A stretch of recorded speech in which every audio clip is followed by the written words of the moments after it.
Hello, back on track with Borderline today. This song is an absolute bugger. It just will not behave itself. In fact, I've made a previous Ep.3 of this series, which I ended up abandoning because my microphone level was too low. But I'm kind of happy I did, because at that point the song had just completely fallen down a well and was calling for help. This is the beginning of the recovery road where I think I'm trying to get back on track. What I'm going to do is play you the bits of songs at the moment, and it's a right old patchwork quilt of Frankenstein nastiness, but then we can come back and try to figure out where I think I've gone wrong and what I need to do to fix it. And this is very much a journey in progress, so you're getting a snapshot of something that's like nowhere near even working at the moment. Let's hear what we've got. Brand new bassline section as well, which is part of the whole kind of story. Let's see what we've got.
I haven't even put any drums in at that point.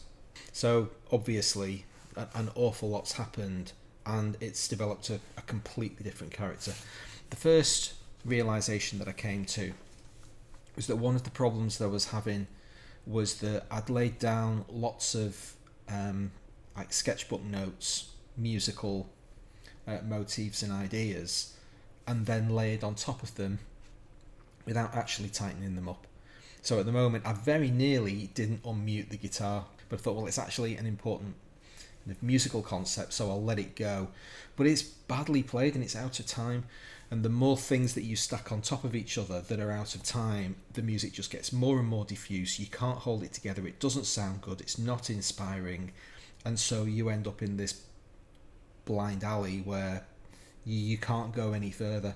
So I'm having to deconstruct, take most of the guitars away, and work on getting a solid bass and rhythm section. Now I'm not there yet. Similarly with the bass line, I want to get it tight. Now at the moment it's not there, but everything that's played in is actually okay. A little bit of audio warping and just the tiniest bit of massaging, maybe a few excessive volumes. There's no compression, nothing being done to those bass lines. They're completely raw as recorded. But if I get them under a little bit of control and just correct a couple of timing issues here and there, for the most part it's actually not bad.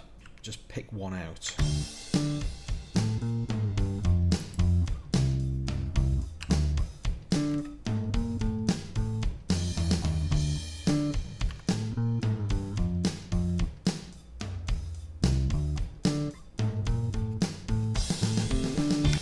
Yeah, that's not bad.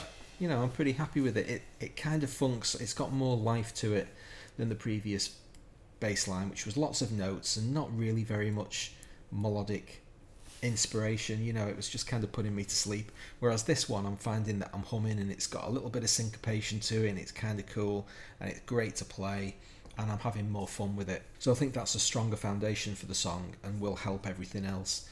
That guitar line, as I say, the chordy thing, the strummy thing, needs to be recorded quite urgently because it's quite a strong musical motif, but it's not good enough in its present form to actually lay anything else on top of. So that's my next target after I've figured out what I'm doing with the rhythm. So I'm spending a lot more time in the last few days just really trying to figure out what I'm supposed to be doing with this rhythm section.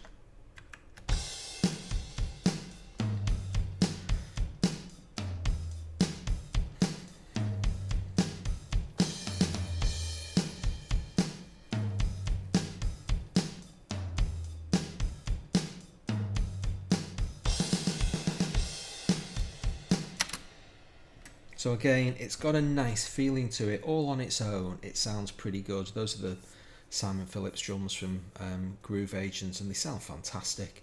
And I'm really getting into the having a mess around with the interface. You've just got so much flexibility. These drums are so editable. It's really pretty fantastic. Here's the snare, and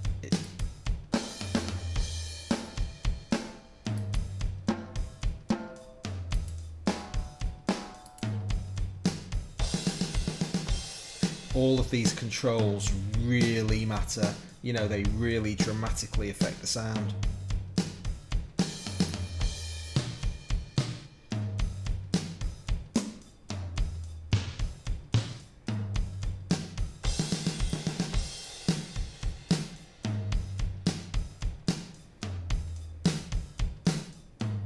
That's breathing.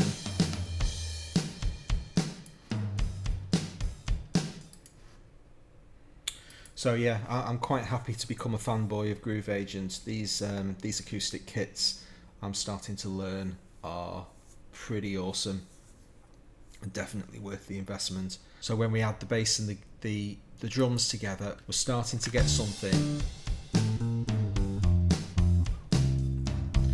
that's really got a decent groove to it.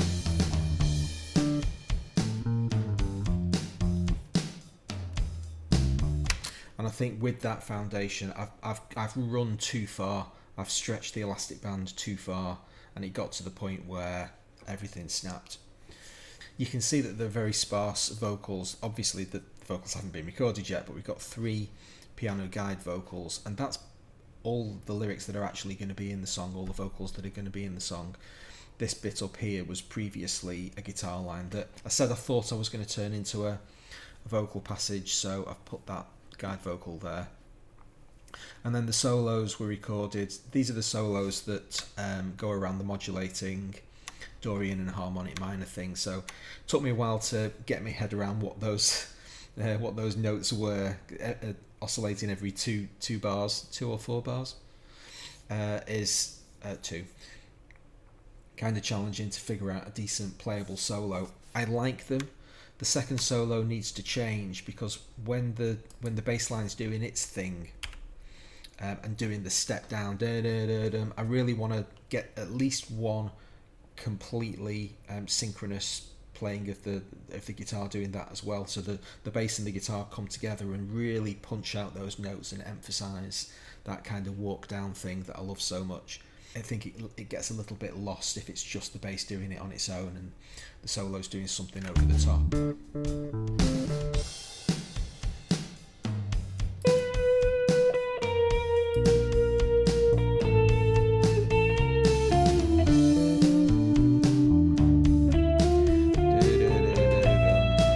So the guitar's going up there, whereas I want to pull them both in sync and have them both doing the same thing.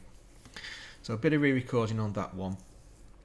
I'm also toying with the idea of letting my effects units back into the mix. At the moment, up until now, everything has been in the box, and I'm starting to kind of regret it, because I've got some gorgeous guitar pedals and effects. So I do have an amplitude preset on this track. I've just muted it for the moment. So this is the guitar as recorded. It's not great, is it?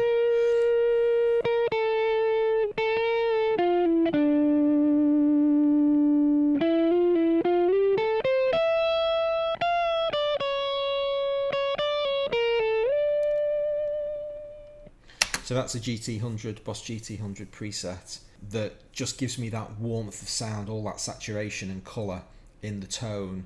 I've previously been reluctant to bake stuff into this because it means that you can't edit it subsequently, but it's a great sound, so screw it, I'm going to use that as my foundation. And then when you bring the amplitude in on top, so this Vibroverb preset, which sounds great in its own right, but when you add those two things together,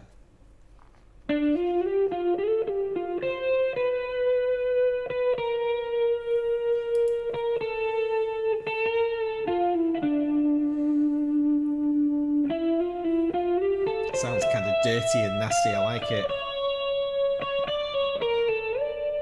But the Vibroverb is adding richness and extra dimension to the sound. So yeah, I'd really love to get some of my old Boss pedals back into the mix. I've got this gorgeous PH1R, this Japanese thing that cost me a fortune, the old CE2, DD2, just great, classic, magnificent sounding pedals that no VST preset can touch. So at the sacrifice, at the expense of some flexibility, because that colour is baked into the sound and I can't do anything with it, I think that's a reasonable compromise to make. I actually have logistical issues at the moment of figuring out where the hell the pedals are going to go. I'm completely surrounded with crap as it is, so I don't know where they're all going to live, but that's the hope. Anyway, Borderline, as things stand at the moment, a really kind of twisting monster that's trying to constantly escape from my grasp, and I've just got to pare everything back, figure out what's good, tighten it up, get that foundation really strong, and then start thinking about all the flowery nonsense that I've run too far. There shouldn't be solos in this song at the moment. It's not sufficiently well developed to be adding solos to. I need to get the structure right. So naughty me, slap on the wrists, do better next time, and we'll see where we go. So if you subscribe to my channel, then hopefully episode 4 will be a little bit more coherent, and I hope to see you then. Thanks very much for watching.